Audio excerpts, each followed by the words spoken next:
So, think about this for a second. Some people write poetry, right? But the man we're talking about today, well, he literally sculpted it from words. We're diving into the incredible life of V. Ikkuvanam, a true master of Tamil literature who basically became a guardian for its most ancient and, well, its most complex traditions. See, V. Ikkuvanam wasn't just a celebrated poet. He was way more than that. He was a champion, a protector for some of the most beautiful and seriously intricate forms of Tamil verse. And you gotta understand, he did this at a time when these traditions could have just faded away. He dedicated his entire life to making sure they would survive, preserving this just priceless literary heritage. And that really makes you think, doesn't it? In a world that's changing at lightning speed, who's the one that steps up to protect the treasures of the past? Well, V. Ikkuvanam's life is a pretty powerful answer to that question. It's the story of one man's mission to keep an ancient, beautiful art form alive. Okay, so let's dive right in. First things first, we need to get to know the man behind this incredible title, a title that just perfectly captures his genius, the Venpa sculptor. So V. Ikkuvanam was born way back in 1923, and he lived all the way to 2013. I mean, think about the 90 years of just immense global change he saw. But through all of that, his personal mission, it never wavered. He was laser-focused on mastering and protecting the super complex rules of classical Tamil poetry. And in doing so, he built a legacy that reached far, far beyond Singapore, touching the entire Tamil-speaking world. So you might be asking, how does a boy from a small village in India end up becoming this literary giant in Singapore? Well, his journey is this amazing story of migration, of adaptation, and just this deep, unwavering love for his language. I mean, look at this timeline. His journey was truly international. It all started in Patamangalam, India. From there, his career first took him over to Sri Lanka. But 1952, that was the big turning point. That's when he migrated to Singapore. He spent some time in Kuala Lumpur with the University of Malaya, but then he came back in 1973. And that was it. He chose Singapore as his permanent home, and that really solidified his place as a pillar of its literary community. But his journey wasn't just about moving from place to place. It was also about the jobs he held. He was truly a man of many hats. Before the world really knew him as this master poet, Ikkuvanam had this fascinatingly diverse career. And you know what? It was all those real-world experiences that gave his art so much depth. Just think about the skills you need for these jobs for a minute. An account auditor? That's all about precision. A stenographer? That's speed and accuracy. Then he becomes the head of the Tamil library section at the University of Malaya, just completely immersing himself in literature. But he was also a public voice. He was a news translator and reader for radio and TV, and an editor for major newspapers like Tamil Marasu and Tamil Malar. This wasn't just a collection of day jobs. This was a deep, daily engagement with the very nuts and bolts of the language that would become his art. Okay, so all of these different experiences, all these different hats he wore, they were all building towards something truly extraordinary. They were laying the foundation for the absolute pinnacle of his craft, his mastery of these ancient forms of verse. This is what took him from just being a skilled writer to being a total legend. All right, so let's talk about Venpa. Now, this is not your typical, free-flowing poetry. No way. This is an ancient form with incredibly strict rules.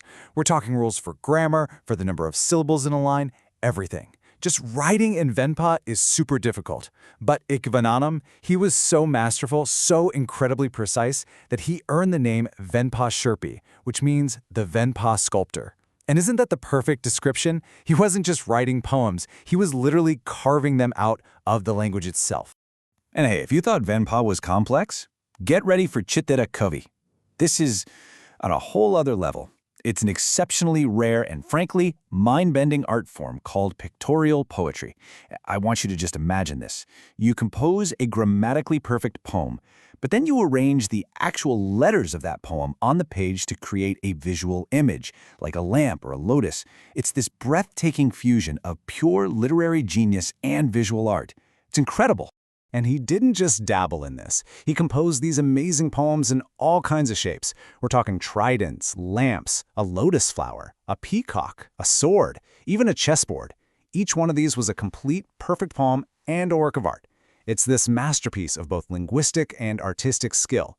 In fact, people believed he was the only poet in all of Southeast Asia who had truly mastered this incredible art form. Yeah, and his talent was so profound that, naturally, it earned him just immense respect from his peers. As Professor Suba Thinappan put it, he deserved to be called Narka Viresanambi, and that's a title you only give to the most venerable, the most respected poets. Now this is so important.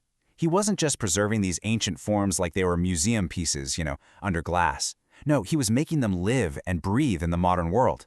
He composed thousands of vajapas, and these really cool linked verse poems called antasias. And the subjects were all over the map, from religious figures to, get this, a massive 275-verse epic about Singapore's founding Prime Minister Lee Kuan Yew. He was proving that these ancient traditions could still speak powerfully to the present. So it's this incredible body of work, right? This brilliant blend of the ancient and the contemporary. That's what really cemented his legacy.